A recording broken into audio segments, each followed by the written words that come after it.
Hey there, beloved of God, welcome to this video once more, and we are still on our journey through God's perfect time fabric, and of course we are reveling but also marveling to see how God has structured everything on his timeline. So let's continue this journey with the slide. We are now at the stage just to see when Jesus will come back, and I have some things to say about it.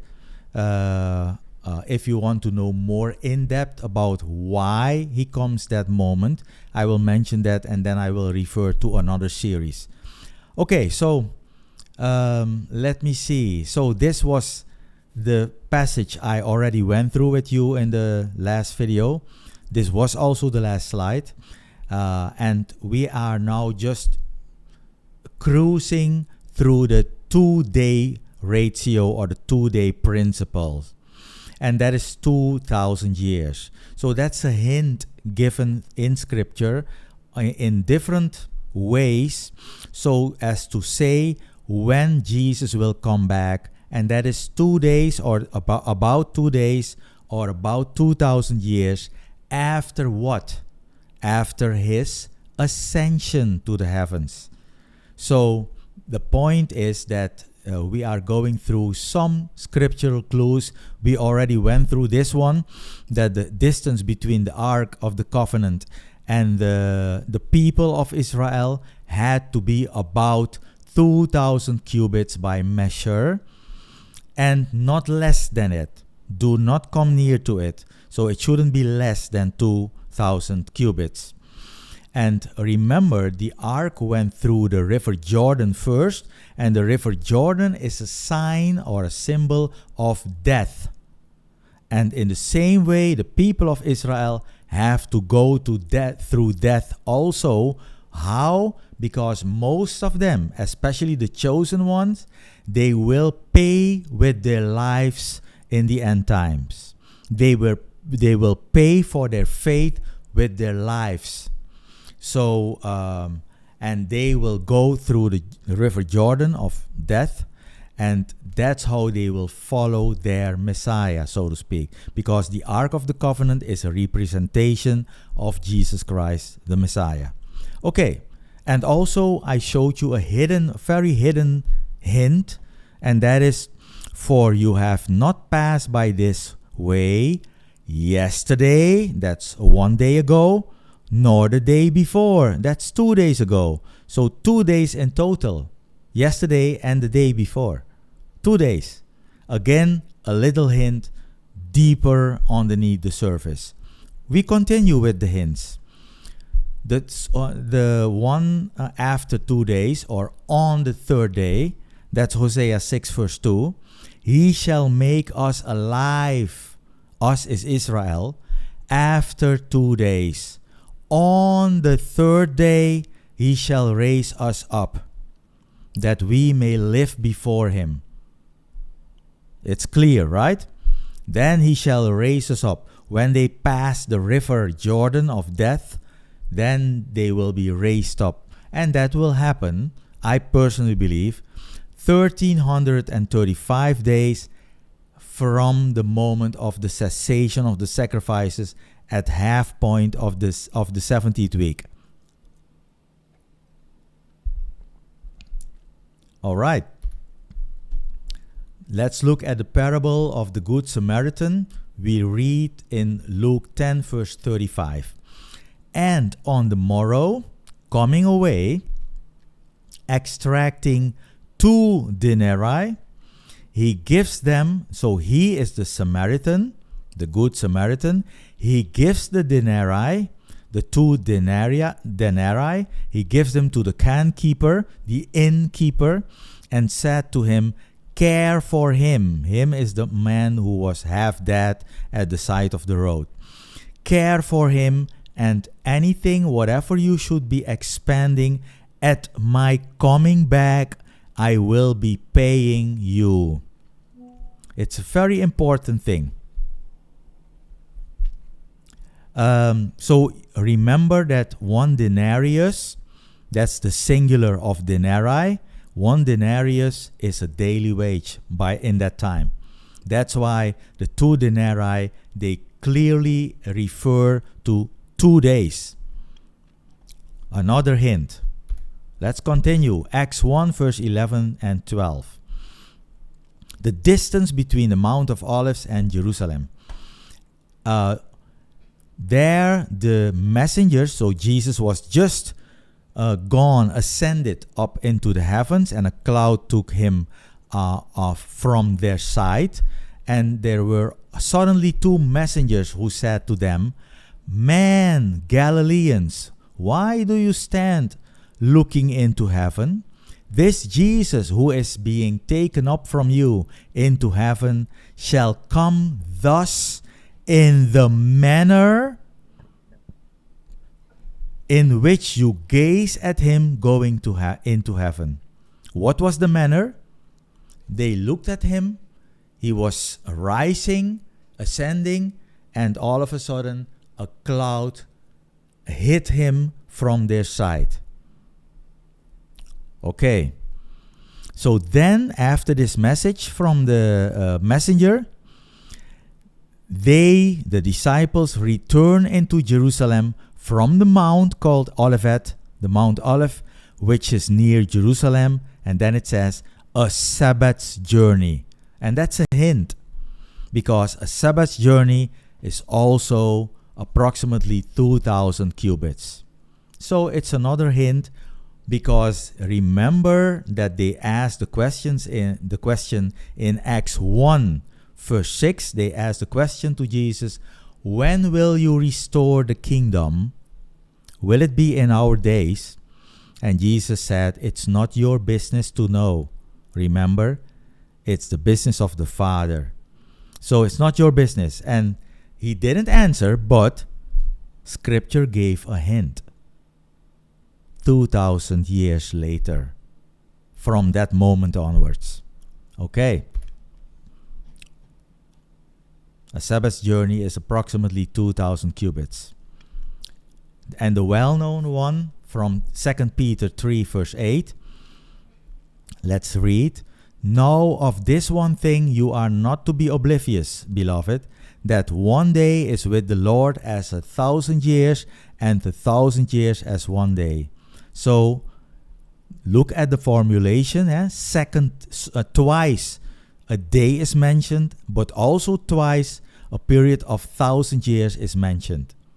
So it's 2 days or 2,000 years. And the context of this passage is that there will be scoffers. Now they are already here. Oh, and that number is increasing rapidly. There will be scoffers who do not believe anymore in the return of Jesus Christ. And you can see it around you. It happens more and more, right? On that basis, Peter gives this important hint. Approximately 2,000 years after his ascension. And when was his ascension? In 30 AD. So the question is, when will he come back? Let's take a look. This is the last one, the 2 days ratio. Christ will return after 2 days or 2,000 years from his ascension to heaven in clouds. Acts 1 verse 9 through 11. So this is the correct view. So now you can at least estimate quite accurately when Jesus will come back. Scripture mentions, remember, after 2 days or just after 2,000 years, not in or less than 2 days. Look at Joshua 3 verse 4, remember. And it also says in Hosea 6 verse 2, on the 3rd day. After 2 days, on the 3rd day. So the question becomes, how long after the 2,000 years? We remember Jesus ascended in 30 AD. Jesus ascended in 30 AD. When will he come back? So I used to think, he comes back in 2030 AD, because that's 2000 years later, a little plus a couple of months. However, if you look at the chronology and the structure of Jubilee years, the Jubilee cycles and the sabbatical cycles combined, then you have to, and let me talk about myself, then I have to take that into account. And then the year is different than 2030. In reality, Jesus will come back in 2032. That is 2002 years after he went to heaven. And this is about 2000 years. This is after 2 days, on the third day, according to Hosea 6 verse 2. So this is the fall of 2032 AD, or the year 5998 from Adam. That's when the return of Jesus will happen as the Messiah of Israel, because he comes back first for his people. Matthew 24 verse 13, and also, and it's not really mentioned there, but also Revelation 6 verse 12 through 17. That's also the return of Jesus, but again, it's not mentioned there. It's the opening of the sixth seal. Interesting, right? So this is I say here because I used to put 2030 AD, the end of Israel's chastisement, but that is in 2030. Remember, it's calculated to go to 2030. The end of Israel's chastisement period of 1960 years. So it will be, as I believe, on Rosh Hashanah or Yom Teruah, September 2032. And this is also, and this is the reason why I believe it's 2032, it's the start of the trumpet and bowl judgments on the nations. It's not yet the end of the 70th week in Daniel. So Jesus will not come at the end of the 70th week in Daniel. He will not come then. He will come 1 year and 10 days earlier than he would come, in that sense, theoretically. And of course, note, this is only an assumption, but I'm just sharing my view with you. So why does Jesus come 1 year and 10 days earlier? Because, as he said, it will be as in the days of Noah. And in the days of Noah, first of all, what does he describe? People will eat, drink, marry, given in marriage, etc. Right? So, when do people do these things? When it is a normal life. When they lead a normal life. Then they do these things. When they have no worries in that sense. When they can eat, drink freely.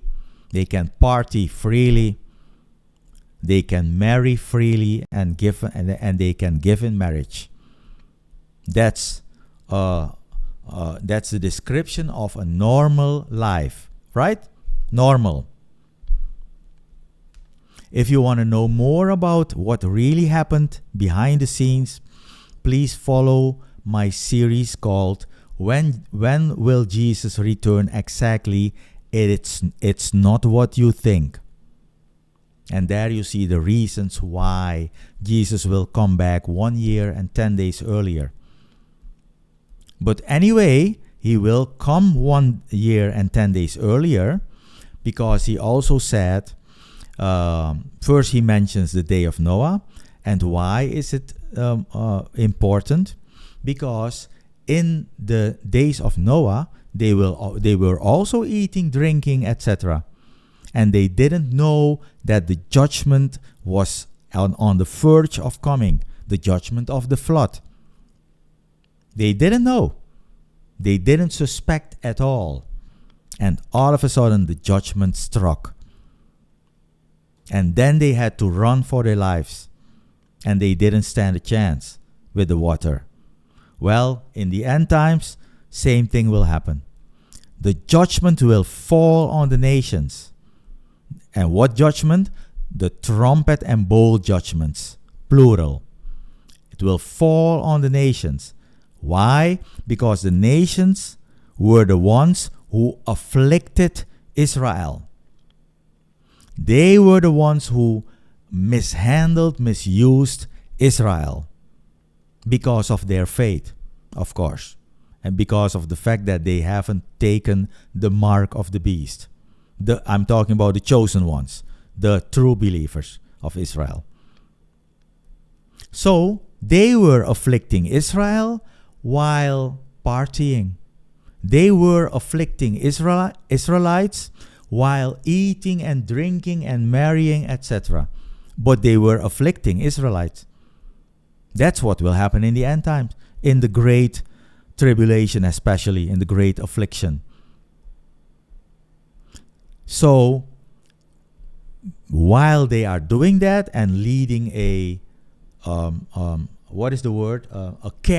carefree life, yes, all of a sudden the tables will turn, heavens will open, Jesus comes in great power and glory, and then they will know, oh my God, we are finished now, because they knew and they know what they have done with Israelites. And now they know that God will answer, and that will be the moment of the great trumpet and bowl judgments on them, on the nations. You see, the tables will be turned. But remember also that those same nations, before Jesus returns, the same nations are also used by God to afflict his people, Israel. Because the great tribulation is God's tribulation on his people also. It's to refine them. Many will die. They will not survive it. But the believers will be resurrected at the beginning of the next eon. Or at the end of this eon, you could say. So I hope you understand why Jesus will come exactly 1 year and 10 days earlier. Because the flood, the duration of the flood was exactly 1 year and 10 days. Remember when I said it to you? Not only that, and because one of the judgments, the one with the giant locusts in the end times, one of them will take exactly 5 months, that judgment. 5 months. And during the flood, remember that it also says in Genesis 8 that the flood had mastery over the earth for 150 days. Exactly 5 months also. Look at the parallels. So that's why I believe that the trumpet and bowl judgments will fall on the nations. When will that happen? At the beginning of the last sabbatical year. So Jesus comes at the beginning of the last sabbatical year. What is that last sabbatical year?